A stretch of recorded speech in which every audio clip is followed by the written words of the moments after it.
माझ्याकडे आत्ताही मला एकच स्लॅम बुक सापडली आहे, पण माझ्याकडे अशा 5-6 होत्या. तुमच्या बेस्ट फ्रेंडचं नाव, तुमचं एम काय आहे आयुष्यात, हे इतक्या इंटरेस्टने स्लॅम बुक भरायचो.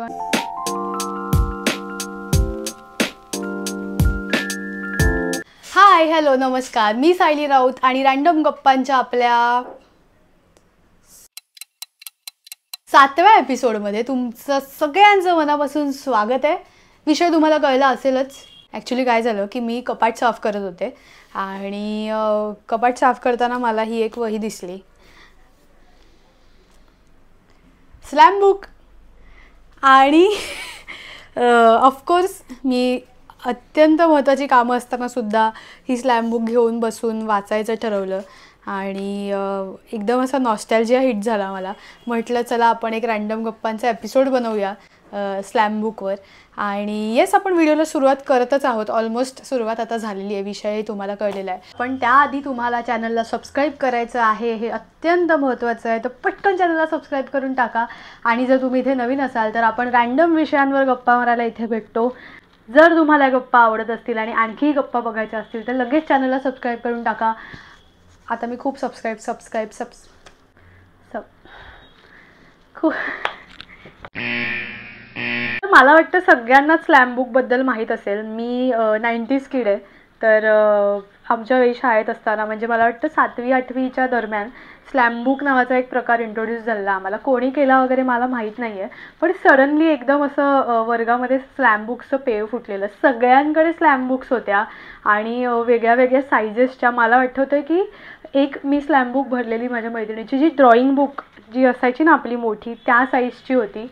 आणि खूप स्लॅम बुक घ्यायचे लोक. आमच्या शाळेच्या बाजूला एक छोटं स्टेशनरीचं दुकान होतं, तर तिकडे जाऊन मग आम्ही स्लॅम बुक घ्यायचो, पैसे साठवायचो आणि स्लॅम बुक्स घ्यायचो. माझ्याकडे आत्ताही मला एकच स्लॅम बुक सापडली आहे, पण माझ्याकडे अशा 5-6 होत्या आणि एक भरली तरी पण मी परत नवीन स्लॅम बुक घ्यायचे, ती पण भरून काढायचे. स्लॅम बुक अशी एकदम अशी नॉस्टॅल्जिक गोष्ट आहे सध्या माझ्यासाठी. आणि नॉस्टॅल्जिक मी ह्याच्यासाठी म्हणते कारण जस्ट म्हणजे मी हे वाचलं आहे हा व्हिडिओ सुरू करायच्या आधी. ज्यांना माहीत नसेल, मला वाटतं सगळ्यांना स्लॅम बुक माहिती आहे, पण तरीही की बेसिकली तुमचं काइंड ऑफ CV असतो ह्याच्यामध्ये, की तुमचं नाव, तुम्हाला तुमचं पेट नेम काय आहे, मग तुम्हाला कुठल्या गोष्टी आवडतात, मग आवडता रंग, तुमच्या आयुष्यातली महत्त्वाची गोष्ट, फेवरेट फिल्म स्टार, त्याच्यानंतर काय अजून काय असे म्हणजे खूप प्रश्न असतात. तुमच्या बेस्ट फ्रेंडचं नाव, तुमचं एम काय आहे आयुष्यात, त्याच्यानंतर तुमची रास कोणती आहे, इथपासून सगळ्या गोष्टी तुम्हाला स्लॅम बुकमध्ये मिळतील.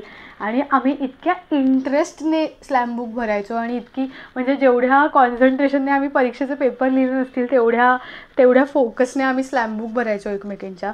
आणि येस, ही माझ्याकडे स्लॅम बुक आहे जी ऑलमोस्ट भरली आहे. म्हणजे मला वाटतं शेवटचं पान फक्त रिकामं आहे, बाकी सगळी स्लॅम बुक भरलेली आहे.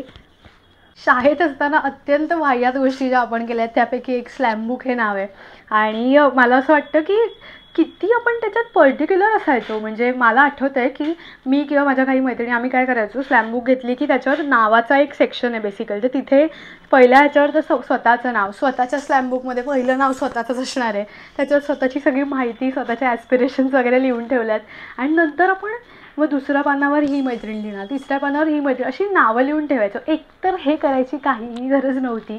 तुम्हाला तुमच्या मैत्रिणींना रँक करायची काहीच गरज नव्हती. सायली, तू हे का केलंस? आणि आम्ही सगळ्याजणी हे करायचो. म्हणजे अशी स्लॅम बुक घ्यायचो, ती फिरायची, तिची माझ्याकडे, माझी हिच्याकडे, अशी स्लॅम बुक फिरत राहायची. सगळं काय व्हायचं, जिथे ज्याचं नाव आहे तिकडे त्यांनी भरायला सुरुवात करायची, जास्त विचार नाही करायचं. मग त्यावरूनही नंतर असं व्हायचं की तू माझं नाव तिसरंच का लिहिलंस वगैरे. हे प्रकार आम्ही केलेत. Wow, it was so stupid. तुम्हाला जर असं काय काय वाचून दाखवते. मी नावं घेत नाही आहे कोणाचीच.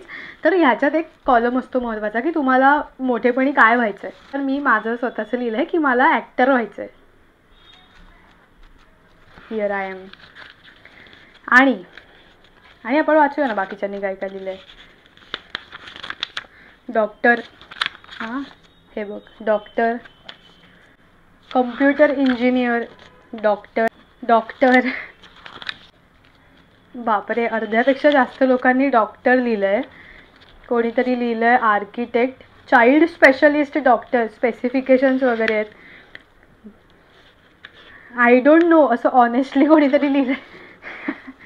ज्यांनी ज्यांनी डॉक्टर लिहिलं आहे मैत्रिणींनो, तुम्ही कोणीही घंटा डॉक्टर झाले नाही आहात आयुष्यात. सो आणि मीही ॲक्टर नाही झाले. So it's okay guys, pressure नका घेऊ, इट्स ओके. इथे एक फ्रेंडशिप टू मी असा कॉलम आहे. आणि तेव्हा देव जाणो, शाळेत असताना आमच्या कोणाकडेही मोबाईल नव्हते, तरीही आम्ही गुगल केलेल्या कोट्स इथे लिहून ठेवल्या आहेत. Friendship is not collection of hearts but it is selection of hearts. ह्या कोट्स लिहून ठेवल्या तिकडे लोकांनी. यातलं काहीही कळत नव्हतं असणार आहे. कुठून शोधलं हे?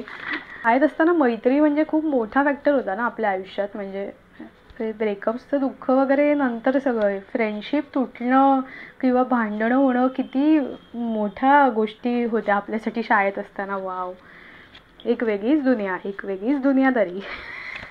आय होप हा व्हिडिओ बघताना तुम्हाला तुमच्या स्लॅम बुक्सची आठवण आली असेल आणि तुमच्या कोणत्या मित्रमैत्रिणी त्याच्यात काय काय लिहून ठेवलं हे डेफिनेटली तुम्हाला आठवलं असणार आहे.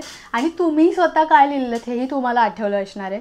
पण असं चांगलं वाटतं असं मध्ये मध्ये वाचायला वगैरे. मी बऱ्याच वर्षांनी जेव्हा कपाट साफ करते, आई मला मारणार आहे, पण मी जेव्हा कधी कपाट साफ करते तेव्हा जर कधी हातात लागली आणि वेळ असेल तर मी रँडम पानं ह्याच्यातली वाचते आणि असं बरं वाटतं, हसायला येतं थोडंसं. पण मला असं वाटतं की शाळेत असताना आपण आपल्या गोष्टी किती सिम्पल होत्या आयुष्यात. आपले गोल्स खूप क्लिअर होते.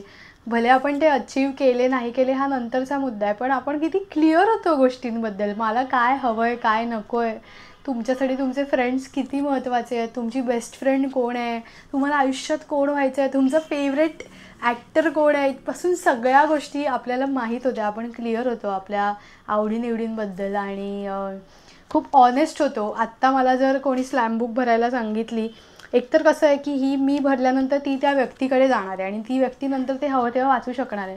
सो मी आत्ता मला वाटतं इन्सिक्युअर होईन की माझे थॉट्स किंवा माझे एम्स कोणाबरोबर तरी शेअर करणं किंवा मला काय कशाबद्दल वाटतं आहे, माझ्या हॉबीज काय आहेत, मला काय आवडतं काय नाही आवडत, मला कोण बनायचं आहे, माझे फ्युचर प्लॅन्स काय आहेत, हे सगळं लिहून आत्ता कोणासोबत तरी शेअर करणं मला वाटतं की डिफिकल्ट असेल आत्ता माझ्यासाठी. आणि हे तेव्हा सगळं आपण अगदी सहज करायचो रोज वर्गात मधल्या सुट्टीत बसून. आणि तेव्हा किती ओपन होतो आपण, मनात दुसरा कोणता विचार नाही यायचा जेव्हा आपण आपल्या मैत्रिणींसोबत आपल्या गोष्टी लिहून शेअर करतो आहे. म्हणजे इट्स नॉट जस्ट शेअरिंग की अगं मला असं वाटतं, तुम्ही लिहून देताय की मला डॉक्टर व्हायचं आहे किंवा मला ऋतिक रोशन आवडतो, हे तुम्ही लिहून देताय. तर ही खूपच मजेदार गोष्ट होती. आपण शाळेत बऱ्याच मजेदार गोष्टी केल्या आणि काही फार विचार न करता केल्या. आणि आत्ता आपण खूप सगळ्या गोष्टींचा विचार करतो. ही गोष्ट हा व्हिडिओ बनवता मलाही कळली की गरज नाही आहे प्रत्येक वेळी सगळ्या गोष्टींचा खोलवर जाऊन विचार करण्याची. आणि मला वाटतं आपण आपल्या व्हिडिओच्या एंडपर्यंत आलेलो आहोत. एक गोष्ट आपण करू शकतो आज अशी की ट्राय, की आत्ता जर स्लॅम बुक मिळत असेल तर ती तुम्ही घ्या आणि ती भरा आधी तुम्ही स्वतः आणि मग द्या तुमच्या फ्रेंड्स फॅमिलीला भरण्यासाठी. मे बी ती तुमच्यासोबत ठेवा, तुम्हाला छान वाटेल. कारण मी हे करणार आहे आत्ता. आय होप मी हे करणार आहे आत्ता. This was our episode 7 slam book. मला स्वतःलाच खूप बरं वाटलं आहे ह्या विषयावर बोलल्यानंतर. Wow, thank you. तुम्ही इथपर्यंत जर व्हिडिओ बघितला असेल आणि व्हिडिओ आवडला असेल अर्थातच व्हिडिओला लाईक करा. तुमच्या शाळेतल्या मित्रमैत्रिणींसोबत ज्यांच्यासोबत तुम्ही स्लॅम बुक भरली आहे त्यांच्यासोबत हा व्हिडिओ शेअर करा आणि कसा वाटला ते मला कमेंट्समध्ये सांगा. ऑल्सो पुढच्या एपिसोड्समध्ये कुठल्या विषयावर बोललेलं तुम्हाला आवडेल तेही मला कमेंट्समध्ये सांगा. आणि एपिसोडची फ्रिक्वेन्सी वाढवायची आहे. आय नो गाईज, प्रयत्न चालू आहेत.